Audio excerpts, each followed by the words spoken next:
ఆది దైవము నీవయ్యా, ఆది దైవము నీవయ్యా, నామము రూపము గుణములు లేని, నామము రూపము గుణములు లేని, ఆత్మజ్యోతివి నీవు శివా, ఆత్మజ్యోతివి నీవు శివా.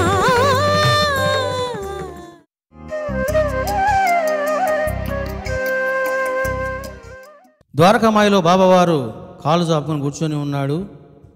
శరణానంద కాళ్ళు పడుతూ ఉన్నాడు. అప్పటికే బాబావారు ఉబ్బసంతో బాధపడుతూ ఉన్నారు. అప్పటికే బాబా చాలా వృద్ధుడైపోయాడు. ఇంకా ఏ క్షణము వెళ్ళిపోతాడో అని చెప్పేసి అందరూ భయపడతా ఉన్నారు. బాబావారికి శరణానంద అలా కాళ్ళు పడుతూ మనసులో అనుకుంటూ ఉన్నాడు. ఏమని? గురుదేవా, ఇక నీవు వెళ్ళిపోతూ ఉన్నావు. నీవు వెళ్ళిపోతే ఇలాంటి పాదసేవ నాకు ఎలా లభిస్తుంది? ఈ షిరిడీకి నేను మళ్ళీ ఏ విధంగా నేను వచ్చేది? ఏ విధంగా నిన్ను ప్రేమించేది? ఏ విధంగా నిన్ను నేను అనురాగాన్ని ప్రదర్శించేది? నీవే గనక వెళ్ళిపోతే ఇక నేను ఏమవుతాను? నేను ఒంటరివాడిని అయిపోతాను బాబా అని చెప్పేసి మనసులో కుమిలిపోతూ బాధతో పాదాలు పడతా ఉన్నాడు శరణానంద. బాబా ఒక్కసారిగా శరణానందను అలా చూశాడట. అరే శరణ్, ఇన్ని రోజులు నీవు నా సేవ చేసి తెలుసుకున్నది ఇదేనా అంటూ అద్భుతమైన బోధను బాబావారు చేయడం జరిగింది. ఈ బోధ వింటే ఆది శంకరాచార్యులు చెప్పినటువంటి ప్రాతిభాషిక, వ్యావహారిక, పారమార్థిక సత్తాలకు ఉన్నటువంటి సంబంధము, సమన్వయము ఈ రెండు మీకు అర్థమవుతాయి. బాబావారు చూడండి ఇలా అన్నారు, శరణ్, నా మాయక శరీరాన్ని, దాని వ్యవహారాలను నీవు నిజమనుకుంటున్నావు. చూడండి శరణానంద, నీవు నా మాయక శరీరాన్ని, ఈ శరీరం ఉందే, నువ్వు ఏమనుకుంటూ ఉన్నావు? ఇది మాయతో నిర్మితం, ఇది సదా ఉండేది కాదు, ఇది ఒకనాడు పోతూ ఉంది. నువ్వు బ్రహ్మాన్ని చూడాలే కానీ శరీరాన్ని చూడమాక. ఎందుకో తెలుసునా? శరీరం అనేది కాలములో కనుమరుగయ్యేది, మాయా నిర్మితం. దాని వ్యవహారాలను నీవు నిజమనుకుంటున్నావు.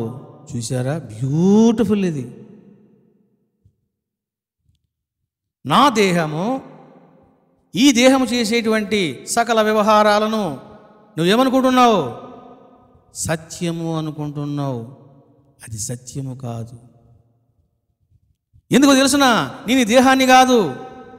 నేను తింటున్నాను అంటే బాబా తింటున్నాడు నువ్వు అనుకుంటున్నావు. I'm not eating. నేను తినడం లేదు. తినేవాడిని చూసేటువంటి సాక్షి స్వరూపాన్ని నేను. అది నా యొక్క లెవెల్. బాబా తింటున్నాడు నువ్వు అనుకుంటున్నావు. I'm not eating. నేను తినడము లేదు. తింటున్నాను నువ్వు అనుకుంటున్నావే, ఆ భావము సత్యము కాదు.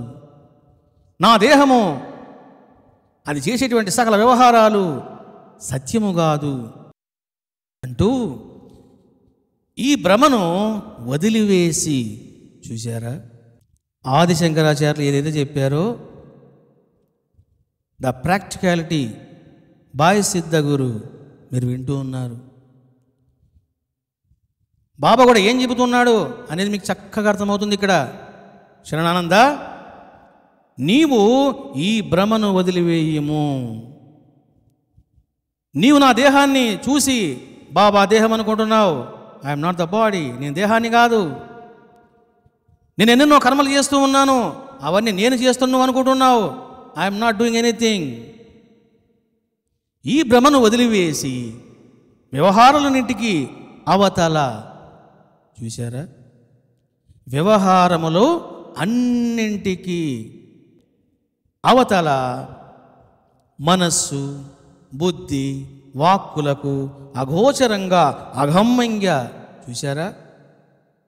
నా యొక్క దేహానికి, నా మనస్సుకు, నా బుద్ధికి అగోచరంగా అంటే అవ్యక్తంగా, అగమ్యంగా తెలుసుకోవడానికి వీలైనటువంటి స్థితిలో ఉన్నటువంటి నన్ను ఆ సర్వవ్యాపక, సర్వజ్ఞ, అంతర్యామి నేనని నీవు సదా గుర్తించుకో అన్నారు బాబావారు.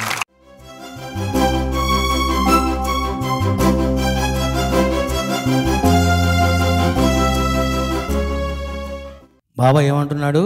ఒరే పిచ్చివాడా, నేను దేహాన్ని కాదు, మనసును కాదు, బుద్ధిని కాదు, చిత్తాన్ని కాదు, అహంకారాన్ని కాదు, వీటితో నేను చేసేటువంటి సకల వ్యవహారములు కూడా నావి కావు. నేనెవరిని? అంతర్యామిని. చూశారా? బ్యూటిఫుల్ ఇది. నువ్వేమనుకుంటున్నావు? బాబా చనిపోతే నేను ఒంటరి వాడని నువ్వు అనుకుంటున్నావు. నేను ఎక్కడికి పోతూ ఉన్నాను? అసలు పోయేది ఏమిటి? నేనంటే ఏమిటి? దేహమా, అంతర్యామియా? నేను దేహాన్ని కాదురా, ఇదిగో నీ హృదయంలో ఉన్నటువంటి అంతర్యామిని. నిన్ను సదా వెంటాడుతాను, కైవల్యం వరకు నిన్ను చేరుస్తాను అని బాబావారు చెప్పడం జరిగింది. చూశారా? కాబట్టి సాయి సాయి అని మనం ప్రేమతో ఆరాధించడం వేరు, జ్ఞానముతో ఆరాధించడం వేరు. జ్ఞానము లేని ప్రేమ పూర్ణత్వాన్ని కలిగించలేదు, ఆ ప్రేమను పండించలేదు. ఎందుకు తెలుసునా? జ్ఞానం లేకపోతే ఏం చేస్తావంటే ఇదిగో నీవు పరిమితం అవుతావు. ఏమిటా పరిమితం అని అంటే, ఒక విగ్రహానికో, ఒక దేశానికో, ఒక కాలానికో, ఒక మూర్తికో, ఒక దేవాలయానికో నువ్వేమవుతావు? పరిమితం అవుతావు. కాబట్టి బాబా అంటే అంతర్యామి, నా హృదయంలో సదా ప్రకాశించేటువంటి ఆ పరబ్రహ్మ చైతన్యమే సాయి అని నువ్వు అనుకుంటే ఇంక నీకు సాయి దూరంగా ఎక్కడున్నాడు? సాయి దూరంగా లేడు, నీలోనే ఉన్నాడు, నీలో మమైక్యమై ఉన్నాడు. చూశారా? దేహం మనసు ఎలా ఉన్నాయి? మమైక్యమై ఉన్నాయి. మనసు ఆత్మ ఎలా ఉన్నాయి? మమైక్యమై ఉన్నాయి. కాబట్టి సాయి నాకు దూరంగా ఉన్నాడు, వేరుగా ఉన్నాడు అన్నటువంటి జ్ఞానాన్ని ఇంక విడిచిపెట్టాల. ఇప్పటిదాకా మీరు ప్రేమ అనేటువంటి సరోవరంలో తిరిగారు. ఇక ఈ ప్రేమ అనే సరోవరం ఏమవుతుందంటే జ్ఞానం అనే సరోవరం మేము నెమ్మది తీసుకెళ్తాను. ఇంక అంటే ప్రేమ ఉంటుంది, ఆ ప్రేమలో జ్ఞానం ఉంటుంది. ఇక్కడ బాబా అంటున్నాడు, శరణానంద నేనంటే ఎవరు అనుకుంటున్నావు? అసలు నువ్వు ఎందుకు బాధపడుతున్నావు? జ్ఞానము లేకపోవడం వలన నువ్వు బాధపడుతూ ఉన్నావు. నువ్వు బాధ తెలుసుకో. నేను మనసుకు, బుద్ధికి, చిత్తానికి, అహంకారానికి అతీతమైనటువంటి పరబ్రహ్మ స్వరూపాన్ని, సర్వ హృదయాలలో సదా ప్రకాశించేటువంటి ఆత్మజ్యోతిని. ఇది నువ్వు తెలుసుకున్నావా? సదా నేను నీ వెంటనే ఉంటాను, సదా నీవు నన్ను ధ్యానిస్తావు, నీకు నాకు ఎడబాటు ఎక్కడుంది అని చెప్పడం జరిగింది బాబావారు. అందుకే చూడండి, వేమన ఇక్కడ అద్భుతంగా మాట్లాడతాడు. మోహన్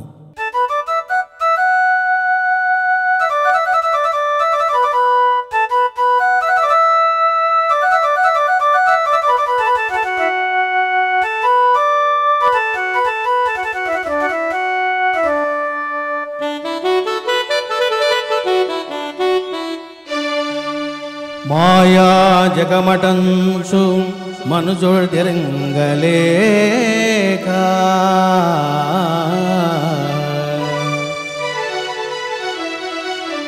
చూడండి, వేమన ఇక్కడ అద్భుతంగా చెప్తూ ఉన్నాడు. జగం అంటే ఏమిటి, జీవులంటే ఏమిటి, పరమాత్మ అంటే ఏమిటి అనే విషయాలు చెబుతూ ఉన్నాడు. మాయా జగమటంచు మనుజుడన్ ఎరుంగలేక మాయలోన తాను మగ్నుడయ్యే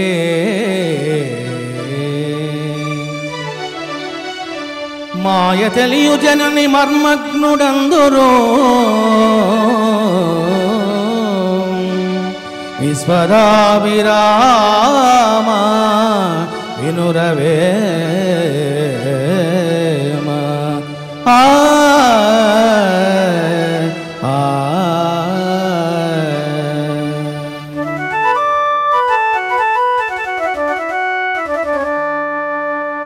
చూశారా, వేమన రసవత్తరంగా చెప్తున్నాడు. మరి వేమన ఏమన్నాడు ఈ జగత్తు గురించి, దేవుడి గురించి అనేది ఇక్కడ మీకు తెలుస్తుంది. సర్వ మతాలు ఏమన్నాయి, షడ్ దర్శనాలు ఏమన్నాయి, సిద్ధ మహాగురు అయినటువంటి బాబావారు ఏమన్నారు, ఆది శంకరాచార్యులు ఏమన్నారు, ఇక చివరికి వేమన ఏమంటున్నాడో మనము శ్రవణం చేస్తూ ఉన్నాం. మాయా జగమటంచు మనుజును ఎరుంగలేక. నాయన, మాయా జగమటంచు, ఈ జగత్ అంటే ఏమిటి? మాయా. చూసారా, అనే విషయాన్ని తెలియలేక ఇప్పుడు ఏ లెవెల్లో మాట్లాడుతున్నాడు? థర్డ్ లెవెల్లో మాట్లాడుతున్నాడు. పారమార్థిక సత్తా. మాయా జగమటంచు మనుజుడన్ ఎరుంగలేక, తెలుసుకోలేక అజ్ఞాని అయి భ్రాంతికి లోనై ఈ జగత్తు సత్యం అనుకుంటున్నాడు. మాయలోన తాను మగ్నుడయ్యే. చూసారా, మాయలోన వాడు నిమగ్నమయ్యాడు. ఎందుకు? వాడికి సరైనటువంటి జ్ఞానము కలగలేదు. మాయ తెలియు జనిని మర్మగ్నుడందురు. ఎవరైతే మాయా స్వరూపాన్ని చక్కగా తెలుసుకుంటాడో అతడిని నిజమైనటువంటి బ్రహ్మజ్ఞాని అంటారు అన్నాడు వేమన కూడా. ఆత్మస్వరూపులారా, పూర్ణాత్పూర్ణ ముదచ్యతే. వాస్తవంగా శాంతి మంత్రం ఇవాళ అయిపోతుందేమో అనుకున్నాను నేను. ఎక్కడైపోయింది? అర్ధపాదం అయిందంతే. అంటే ఈరోజు క్లాసులో టోటల్గా మనం అర్ధపాదాన్ని చూసాం. ఓం పూర్ణమద పూర్ణమిదం, ఇది లాస్ట్ క్లాసులో చెప్పాను. ఈ క్లాసులోన పూర్ణాత్పూర్ణ ముదచ్యతే అన్నటువంటి పాదానికి చెప్పాను. దీంతో శాంతి మంత్రంలో మనకు మొదటి పాదము పూర్తయింది. ఇప్పుడు మీరంతా కూడా పారమార్థిక సత్తాను విన్నారు. అందరూ చెప్పండి. ఓ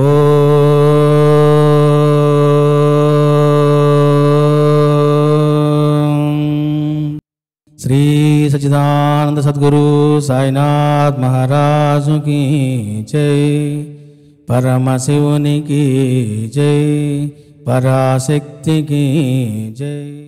యోగమైన భోగమైన, యోగమైన భోగమైన, క్షణములోన సగే గురుదేవుడవు, జనములన సగే గురుదేవుడవు, కష్టమైన నష్టమైన ఏదైనా, కష్టమైన నష్టమైన ఏదైనా, క్షణములు తొలగించే గురుదేవుడవు, జనములు తొలగించే గురుదేవుడవు, కరుణకు నీవు ప్రతిరూపమయ్యా, కరుణకు నీవు ప్రతిరూపమయ్యా, కరుణకు నీవు ప్రతిరూపమయ్యా, కరుణకు నీవు ప్రతిరూపమయ్యా,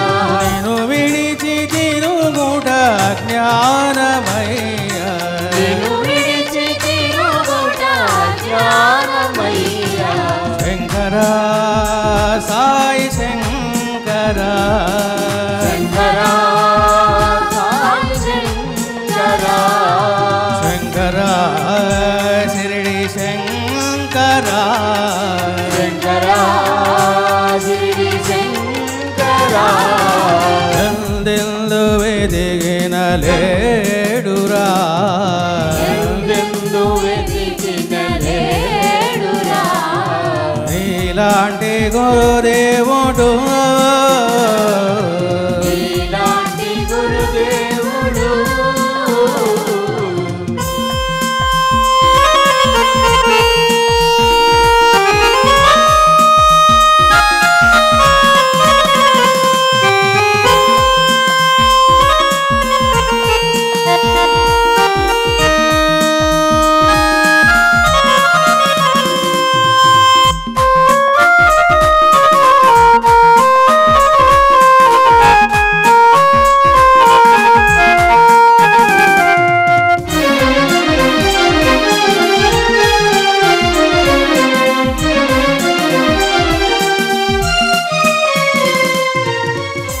జ్ఞానమైన సుజ్ఞానమైన జ్ఞానమైన సుజ్ఞానమైన క్షణములోన సగే గురుదేవుడవు క్షణములను సగే గురుదేవుడు సిద్ధి అయిన మోక్షమైన ఏదైనా సిద్ధి అయిన మోక్షమైన ఏదైనా క్షణములోన సగే గురుదేవుడవు క్షణములను సగే గురుదేవుడు ప్రేమకు నీవు ప్రతిరూపమయ్యా ప్రేమకు నీవు ప్రతిరూపమయ్యా ప్రేమకు నీవు ప్రతిరూపమయ్యా ప్రేమకు నీవు ప్రతిరూపమయ్యా నేను విడిచి తిరుగుట అవివేకమయ్యా నిన్ను విడిచి తిరుగుట వివేకమయ్యా శంకరా సాయి శంకరా శంకరా సాయి శంకరా శంకరా శిరిడి శంకరా శంకరా జిరిడి శంకరా ఎందెందు వెదిగిన లేడురా ఎందెందు వెతికిన లేడురా నీలాంటి గురుదేవుడు నీలాంటి గురుదేవుడు పామ పామ పమ పామ పామ పమ మా పాపదా పమ పమ పమ పమ పమ పమ మా పాపదా పామ పామ గరి మాగ మాగరి సని నిసా సరిగా పమ పమ గరి మాగ మాగరి సని నిసా సరిగా గారి గారి సని రే సరి సని దదా నీ దపా గారి గారి సని రి సరి సని దదా నీ దపా పమ పమ పమ పమ పమ పమ ప దని దని రే సని దని దపా దని దని రి సని దని దపా పరప మగరిగా పమ గరిగా మప మగరి సరి పమ గరి సరి రి గారి సని దదా రి గారి సని దదా పదని సగారి సా దని సగారి సా పరప మగరిగా మప మగరి సరి రి గారి సని దదా పదని సగారి సా పమ గరిగా పమ గరి సరి రి గారి సని దదా దని సగారి సా ఎందెందు వెదిగిన లేడురా ఎందెందు వెతికిన లేడురా నీలాంటి గురుదేవుడు నీలాంటి గురుదేవుడు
రే